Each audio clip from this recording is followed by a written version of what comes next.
Good evening, everybody. I trust you are all well on this beautiful sunny day. It didn't start too sunny, did it, first thing? But turned out quite a peach, really, I say. So, great to have you here this evening. Welcome to our Open Door Show, as the new name is. So for those that's missed a couple, it's now called Open Door. And for those that don't know, my name is Richie Clapson, and I'm here with the other half of Property CEO, Mr. Ian Child. Good evening. Hey, look at that, he even speaks. Guys, it's great to have you here. And just in case it's your first time with us, let me tell you what you let yourself in for. Our aim is to give you 45 minutes of non-stop positivity, total half glass full territory. That's what this is. And it's all set around the theme of business and property development. Isn't that right, Ian? Certainly is. So Rich and I, for our considerable sins, run a company called propertyCEO. And our day job is training people how to become successful small-scale property developers. I think many people like the idea of developing property, but often worry that it might be quite risky, quite complex, and so on. So our job is to give them the support and the training that they need to do it as safely and as successfully as possible. And we also think that right now there's an amazing opportunity in the property development world, which is going to be creating a lot of wealth for developers. So we wanted to help people find out about it, and also to help them see if development might be a good fit for them. That's right. So, and to be fair, if a global pandemic wasn't enough, maybe we're about to head into recession. And one thing about recessions, they always create opportunities, but only for those that seek them out at the start, rather than waiting for everything else to settle down and everyone else to move forward. So we'll be serving up lots of advice, lots of predictions, if we can come up with some guests on the show, not tonight, but we will have Saturday. Tell you about that a little bit later. A bit of training, and above all, we're going to have some fun. So happy to take questions as we go through. Please just enter them into the chat box as we go. Welcome to everyone tonight. I'm not going to mention you all, but Dave's on, David, Chris, Bob, Roma, Carolyn, Mike, Michael, Pete's on, Andy, Andrew, Anthony, Brian, Chris. So a lot of you on there this evening. So welcome this evening. And a few people saying good evening. Dom says good evening, gents.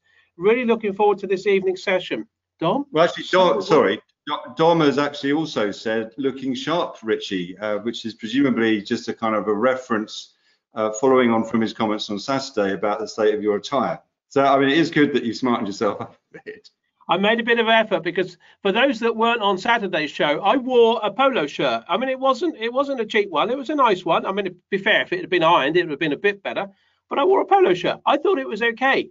And Dom on here obviously took the mick out of me for that. So yeah, I smartened myself up a little bit this evening just to put a bit of effort.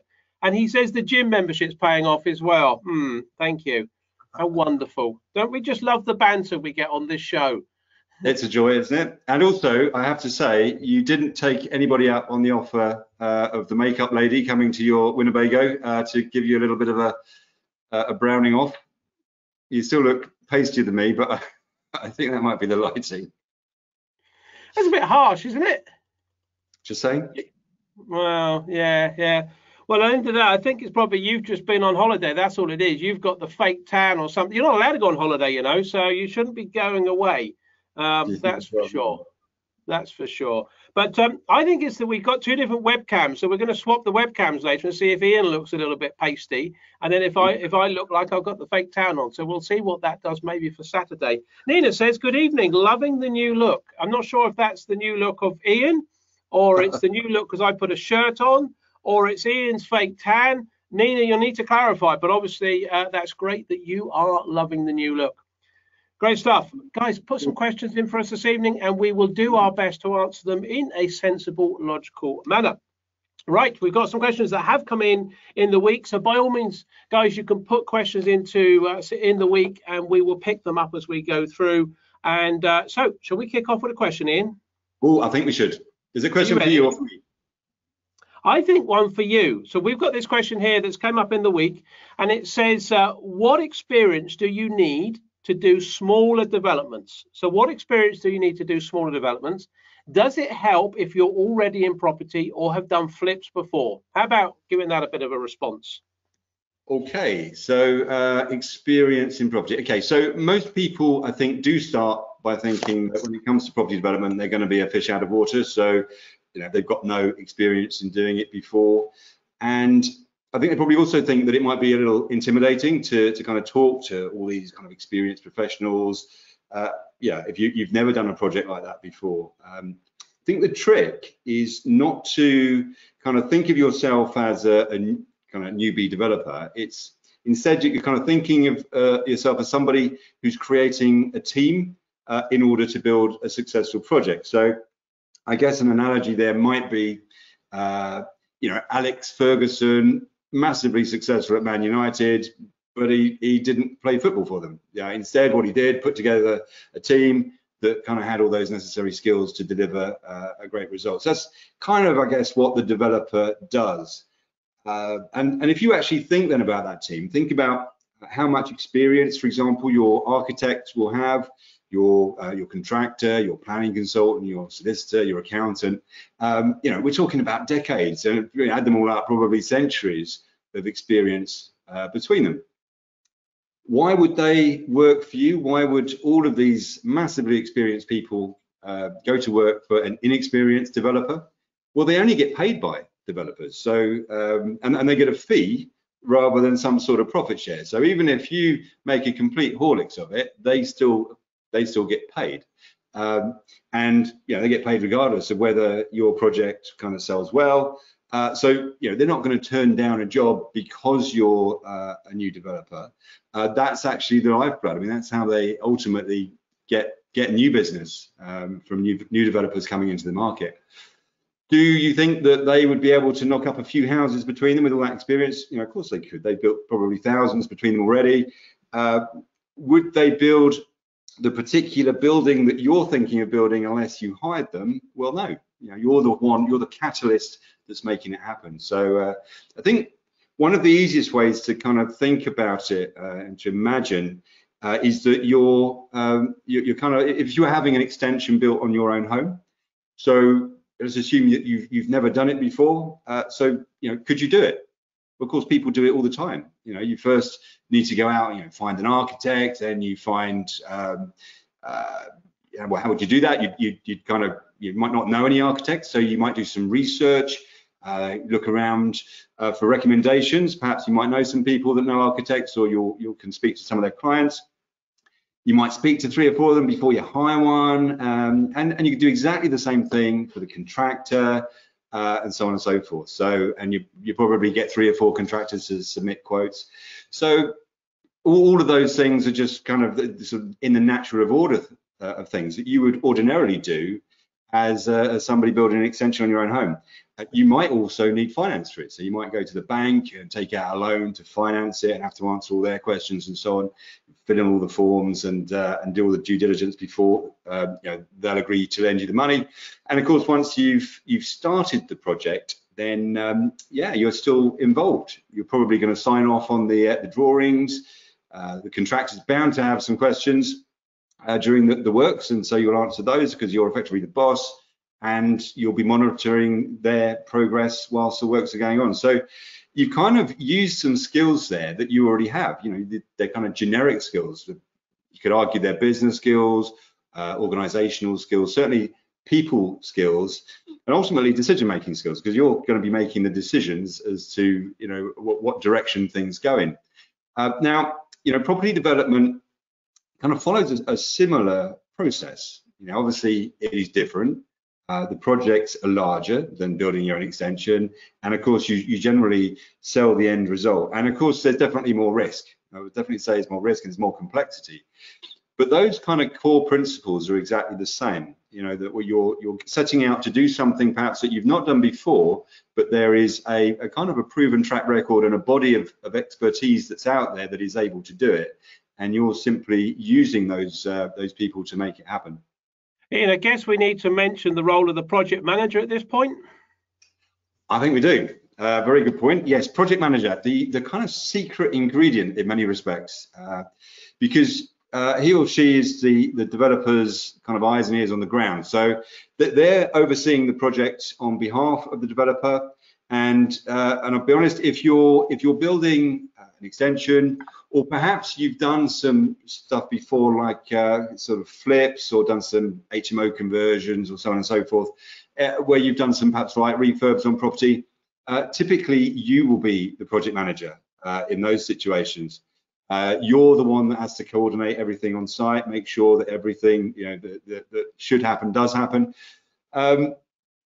But what happens when you step up into development, because in terms of the scale of the projects are larger, you can afford, the project can afford to hire effectively a professional project manager, and their full-time job is effectively managing people on site.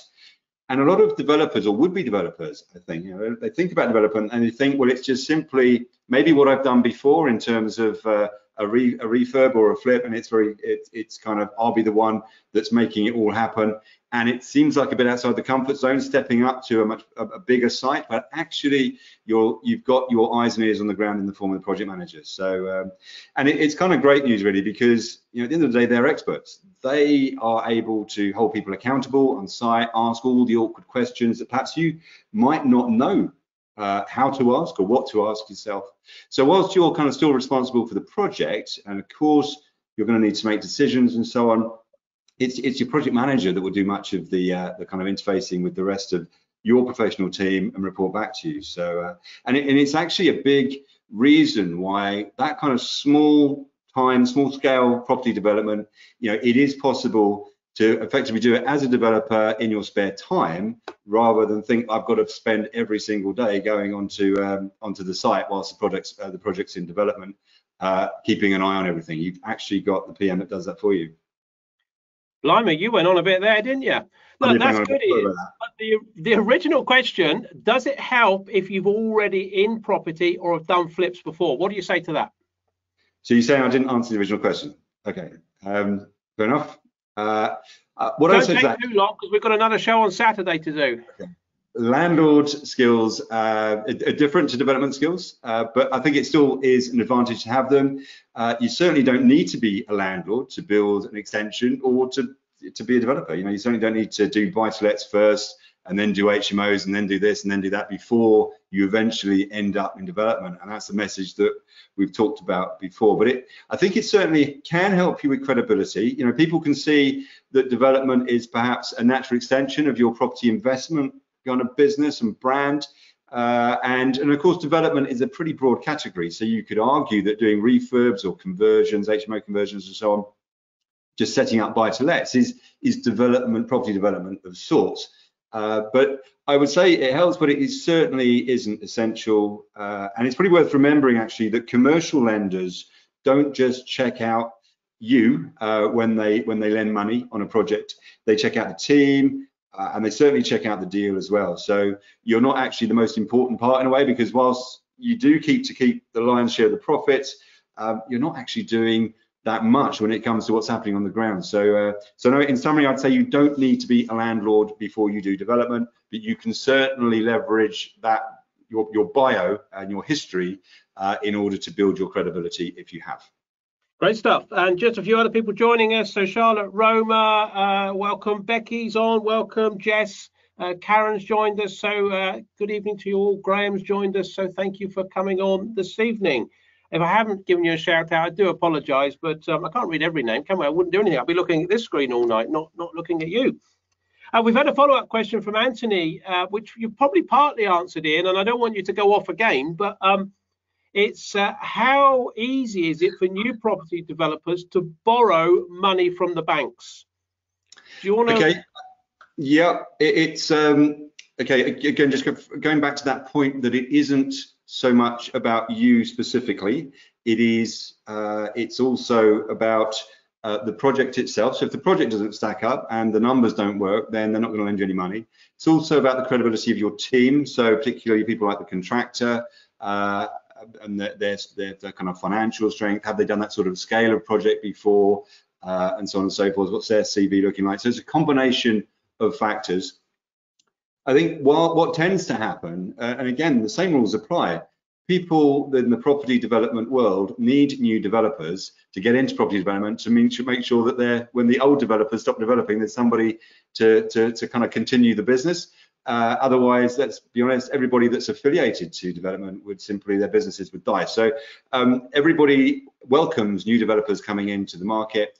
What you tend to find and can find with the finance side is that whilst the bulk of the funds you would typically get from a commercial lender, a bank effectively, you would also, again, typically be going through a broker who would kind of act on your behalf to find suitable finance, and a bank that's got an appetite to work with you as a new developer, and maybe also taking into account your history, your experience, and various other factors kind of pertinent to you. But ultimately, yeah, they're going to be looking at that deal as a whole. They may have some kind of flexibility that they might put on for a new developer, in terms of they might give you a slightly higher interest rate. They might have some other parameters that come into play that make it perhaps a little bit more expensive, because that helps mitigate their risk a bit. There might be some additional fees and so on, but ultimately you will know that those costs in advance and factor them into your business plan for the project. So you'll know that you can afford them once they've agreed. But of course, once you've then got experience, you've then established a track record as a developer, you've paid back the loan, and from their perspective, they're very passionate that they find developers that will go again, that will do more projects and more projects, and go on to be the old hands, because that's, of course, they make their money from doing multiple deals. So as soon as you get into that space and you start doing your second, third, and fourth development and so on, you would typically expect those sort of your rate effectively to get better, and some of those other parameters to be withdrawn, so you end up getting a very good deal because they've got more confidence.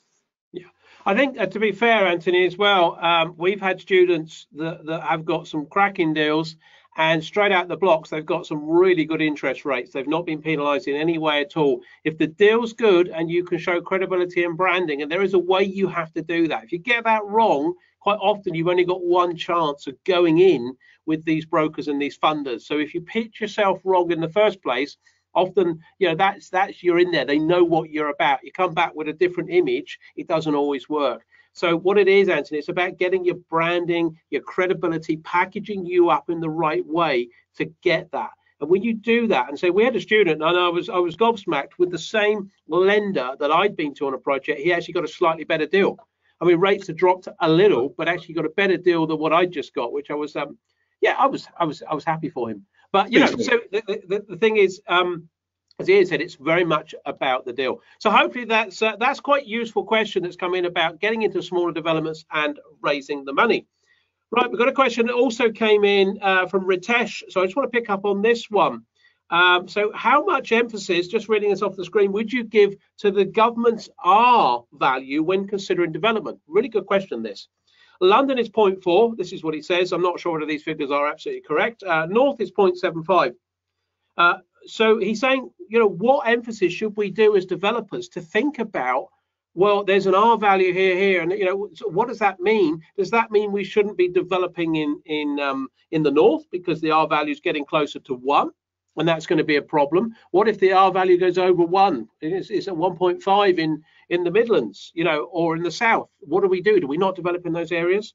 His follow-on part, he makes a statement, and Ritesh says, obviously there will be a vaccine in due course. Well, I think that's the answer to the question, because, you know, as developers, we're not doing quick flips, quick rent-to-rent deals, HMOs, a quick buy-to-let that we're going to be in the market in a month or 2 months' time. So where the market is in a month or 2 months' time, or 3 months, or even 6 months, is not actually very relevant to us putting our development in the market. Because if you're doing a development into the marketplace, we're talking about 18 to 24 months earliest, okay, before it goes into the marketplace. So, you know, there's several ways you can look at this. Well, the R value now, no idea what it's going to be in 12, 18 months. Let's assume they never found a vaccine and there was no treatment or nothing, and we were just the same as we had to social distance for the rest of our lives. Well, okay, there'll be a point when it settles down, but at the moment we don't know. It'll be all over the place. Okay, so trying to predict the R value is a very, very difficult thing to do. If we accept that there's going to be a vaccine or treatment or something that's going to come in that helps us, then it's not such a big issue, because actually in 18 to 24 months, you know, the world's a different place. 6 months ago, the world was a different place. 3 months ago, the world was a different place. So, we never expected to be here. So the thing is, working on, our values now for developers who are going to put in the market 18 to 24 months is pretty much irrelevant from a developer's point of view. I think that, my personal opinion is that there will be a vaccine or some treatment, probably more likely, in my opinion, to be a treatment that is reasonably successful going forward before we get a vaccine. And I think that'll come quicker, which gives people the comfort that they can go out, risk it a bit, if you like, and know that there's a treatment should they become ill, unless they've got major underlying health conditions. In that case, the market will stabilize. The market will be what it will be, accepting what else is going on, what other influences are out there. If it had to be a social distancing, we find a new norm. We find a way to develop. So that's the secret there. So I don't think at the moment as developers you should pay massive attention to the R values in terms of your projections and predictions going forward. Hopefully that's answered that question for Ritesh. Dominic's put a question in. He says, what market signals should I look for before making offers on potential projects? Okay. Well, we've talked about this a few times, and I think that the market signals in lots of ways. You're just going to be out talking to lots of people. So at the moment, what is the market saying? Well, the market seems to be suggesting that there's going to be a downturn in values. Okay, we've had various estate agents we've talked to. We've had Andrew Fennell here from Taylor Hill and Bond on the show a few weeks back, and he projected. Was it around 5 to 7.5% was his projection of stabilized numbers going forward as a loss? Okay, but there's lots of other people saying, well, okay, we might get a sharp drop going forward in the next 6 to 12 months. But no one really knows, Dom. No one really knows, and that's obviously why we're all trying to pick up indicators. So what I definitely would be doing is keeping in touch with a lot of agents, reading a lot of the press. So people like Savills and all those people out there will be putting reports and their predictions out of where they think stuff's at. And just look at sold prices and see what is being sold. So whatever the agents do, however much agents talk this thing up, and again, you've got to take a little bit of sometimes what they say with a pinch of salt, unless you've got a really good rapport with them, is see how many properties are being sold, what's moving on the market, what was around, what's gone off.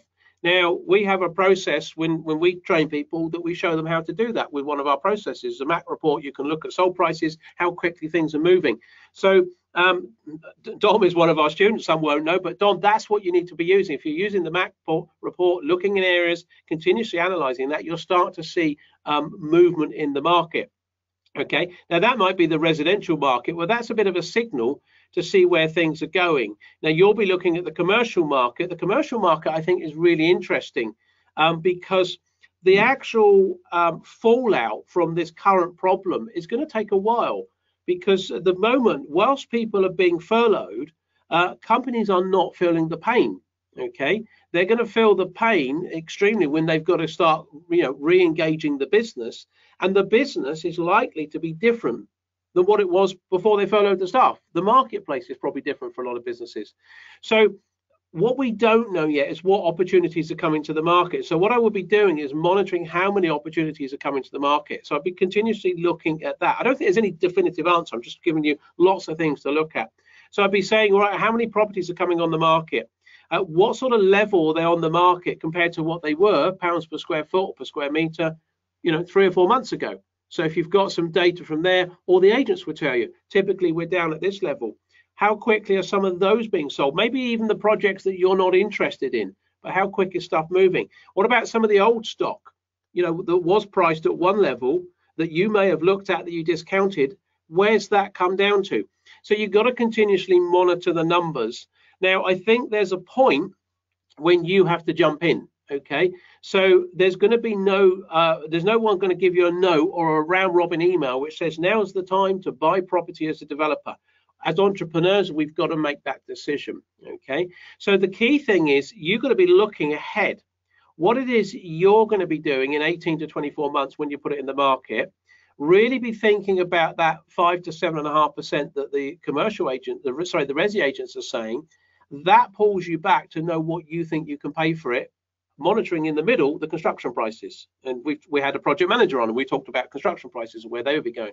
So you've got to monitor those three things, and when you think, yeah, I tell you what, if I can sell at that and build for that sort of number, and building might be cheaper, if not the same, could be dearer, but I think it's probably cheaper, and I can definitely buy it at that price, there's a deal. And that's the time when you've got to be thinking, right, that's a deal for me. It's a gamble. Everyone's going to take a gamble when they dive in and jump in and do these things. Obviously, there's the second spike. Is there going to be a second spike, a second wave in the virus and the spread? It comes back to our R values. Well, monitor, I've always said on here, monitor the other countries. What's happening in other countries and what results are they getting? We're quite likely to follow suit. So I'd be definitely monitoring those and following those and saying, right, okay, do my numbers start to stack up? Are things started to fall and level off? It's no different to the stats we're looking at about, you know, the coronavirus deaths or hospital admissions. When it starts to level, we know that's the time when there's a turn. And it's the same with prices. When you don't see any significant drops. I mean, I was looking at a property, a residential property, I was just telling Ian today, which personally I was interested in, has just dropped 10% in the last few weeks. 10%, boom, straight off of it. So that's quite interesting. I'm glad I didn't make an offer on it a few months ago. Is that because they found out you were interested? Probably, yeah, they probably did. So all the neighbours plummeted as well, do they? Yeah, so yeah, the whole area's gone down. So you know, I think, would I jump in and do that property now? I don't know. I think I know I can get an offer on the reduced 10% price, because that's the asking price, and maybe you know that's still going to go down a bit. So I'd just be guarded. And don't be upset if I lost the opportunity, because there's another one that will come along.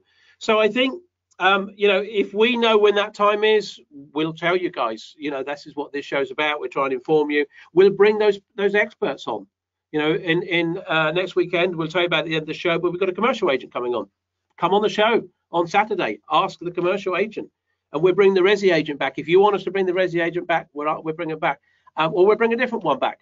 So if you didn't like the last one, we'll bring another one back. You know, so it's about speaking to those people and understanding and following the process. Dom, hopefully that's answered your question. If it hasn't, I think just to add to that, Rich, there's also an element of this which is deal specific. So of course, as we go into recession and the impact of the pandemic and everything else comes to play, then different people and different businesses are going to find themselves in different situations. If a business needs to downsize rapidly, or landlord wants to shed their portfolio rapidly, then of course, you know, market forces are at play there. So if you've got a relationship with, for example, an agent that is going to get the first sniff of those opportunities, then whenever you get these changes in market conditions, then there are always going to be people that are potentially looking to shift property quickly. If you're in the right place and you're able to get a deal that works for you, then of course in that environment you may be able to pick up a relative bargain, because people are looking to get certainty and move quickly, potentially, you know, to protect their businesses or whatever it is that they need to do as a result of the changes and the fluctuations in the market. So I think there is a general underlying market issue, as Richie alludes to, but also by putting out our kind of feelers and building those relationships with agents, I think we're then in a good place to get wind of specific opportunities as they come up. Dom says, awesome, thanks very much. And Dom, it's all about relationships. And let me tell you when relationships go wrong. Let me give you an example. And you might all be interested to hear this, because we get a little bit of feedback that often I'm a little bit horrible to Ian sometimes on this show. And truly I'm not. You don't know what goes on behind the scenes. And some of you on Saturday would have seen that he got me rear screensavers. Now, if you weren't on Saturday, this is our new screensaver behind for our show. And these are the two others that Ian got me to put up. So this one I had to display on Saturday. Now, I'm a good sport, so I don't mind doing this, but you can see it's a bit of bullying. So he got me to put this one up. This was the second one on Saturday that he's got me to put up. And now, just for a bit of fun, he's come up with two more. And this is just an example of how relationships, Dom, can break down and how important it is to keep relationships going. So this is another one. Yeah, right. Not very funny, is it? Not very funny. And that was the last one. That is my personal favorite, and I still can't work it out. Guys, it's been fun. I actually did make a list myself because I knew you would be like this. So I made a list of the feedback from the first Open Door show. And here it is. Go on to another question. I will go on. So number one was you need to stop being horrible to me. Number two is that I need to work out a way of changing the slides behind you. And the third one was you need to get a sunbed. Those are the three key items I took from the first show. Next question. So this was a question from Jane. Jane says, any thoughts on the bounce back loan usage as a diversification in your existing business? Yeah, you buy a car, easy. So, but aside from that, actually, that's not official advice. So don't go and do that. And the government on our back. Look, in terms of bounce back loan, and for some people that don't know what the bounce back loan is, if you've been trading a business and your business wasn't in trouble, I think it's December 19, and you had a turnover over, I think it's £8,000 and a few other criteria, you can apply to the government or through your bank. Effectively, it's through the government because it's government backed, a bounce back loan, help you bounce back into the industry.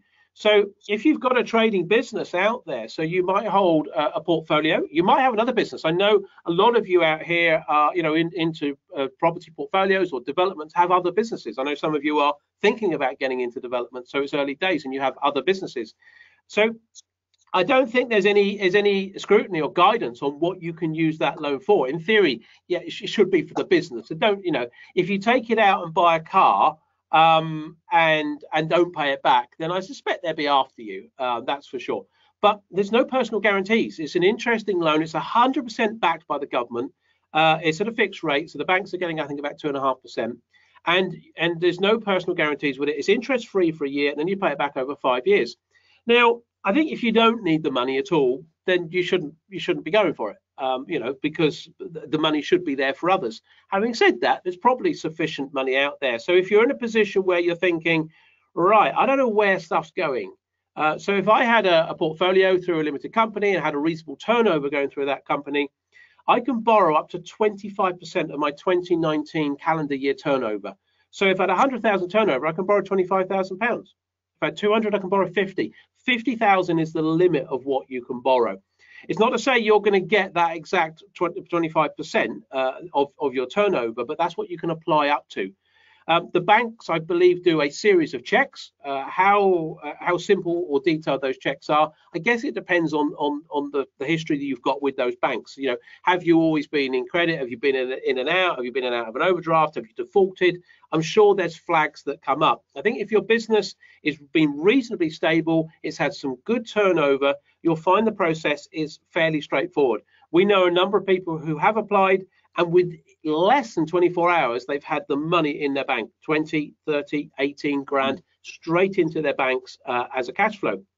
I do know someone who's actually secured through several businesses that they have £180,000 worth of bounce back loans. Not all in one, but several companies in bounce back loans.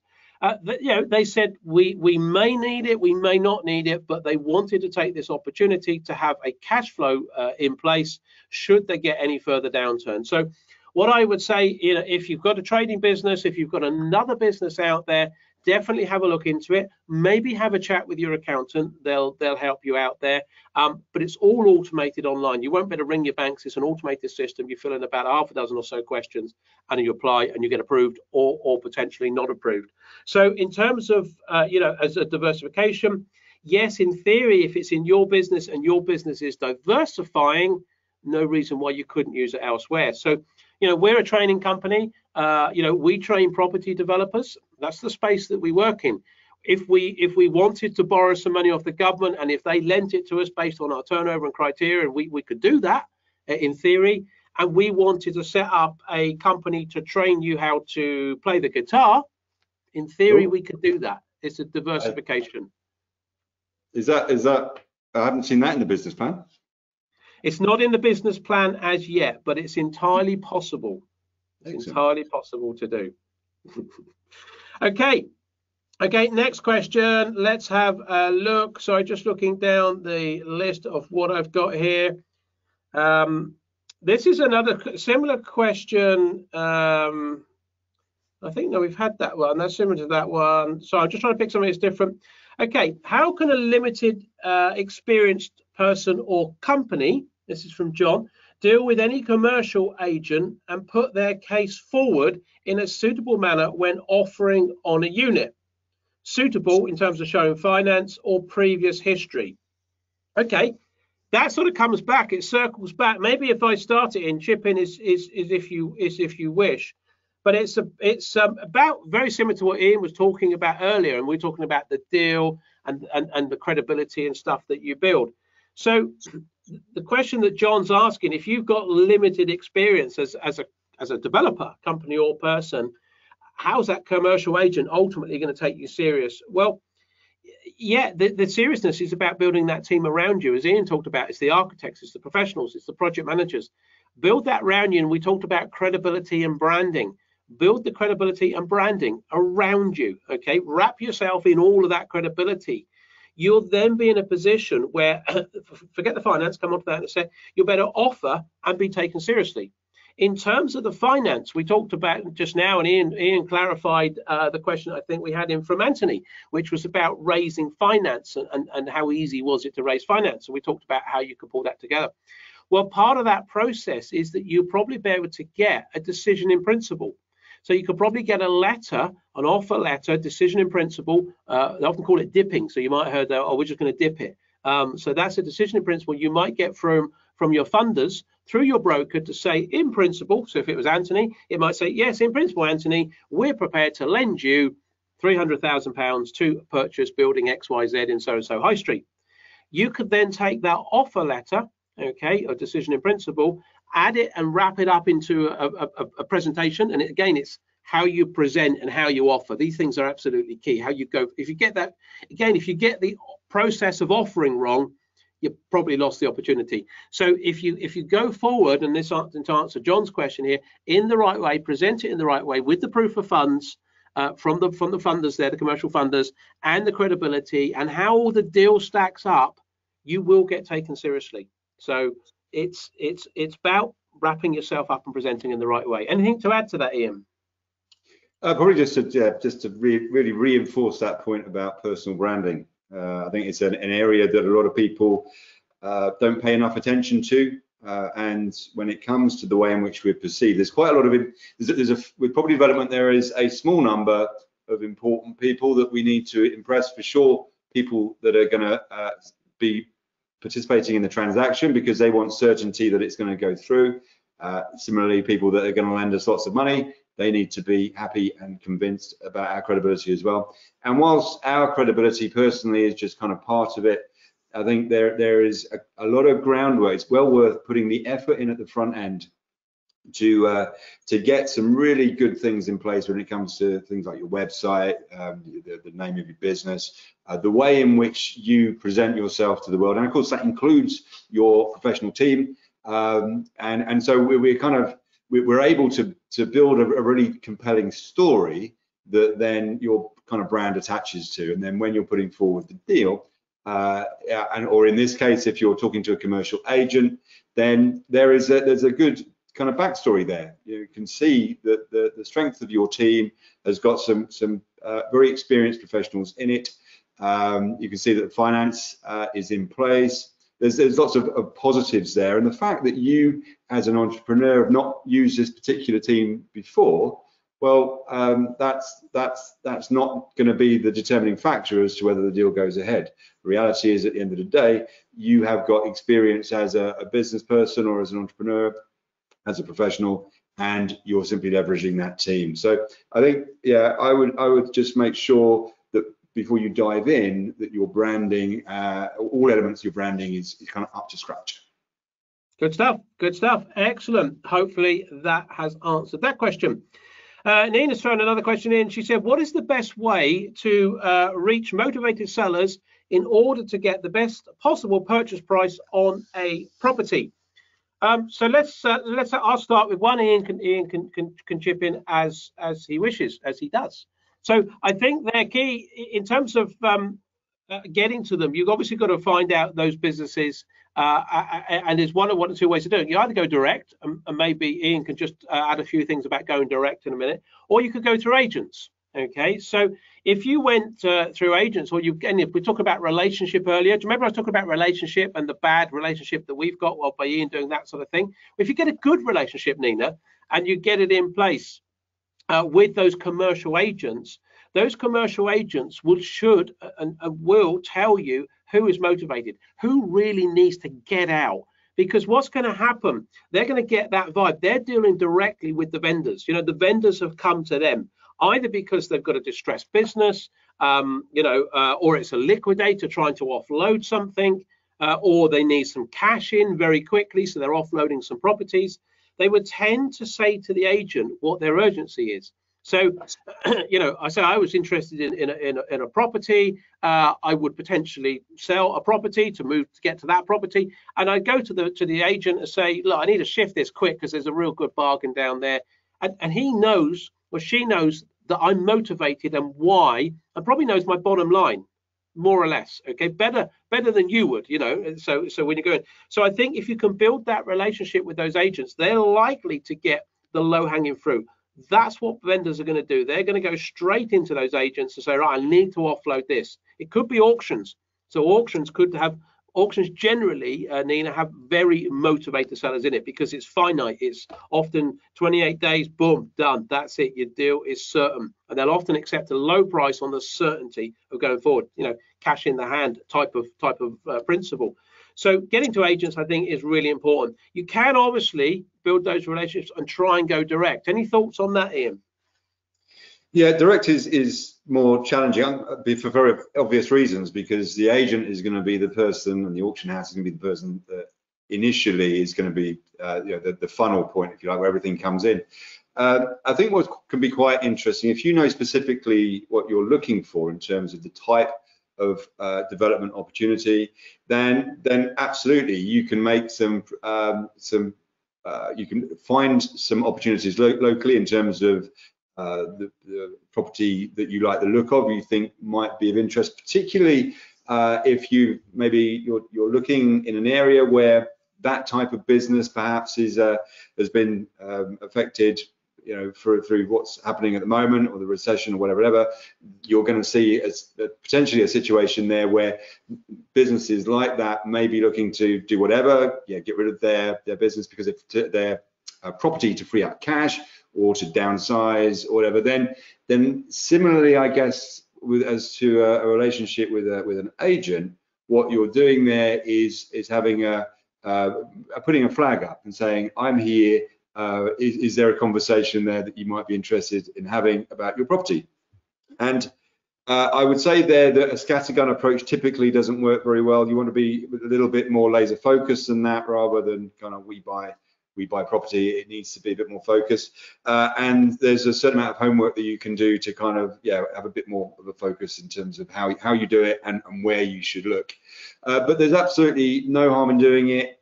What I would say though is a bit more labor intensive than it is going through the agent. I think your first port of call would be to be establishing those relationships in the environments where they're most likely to appear.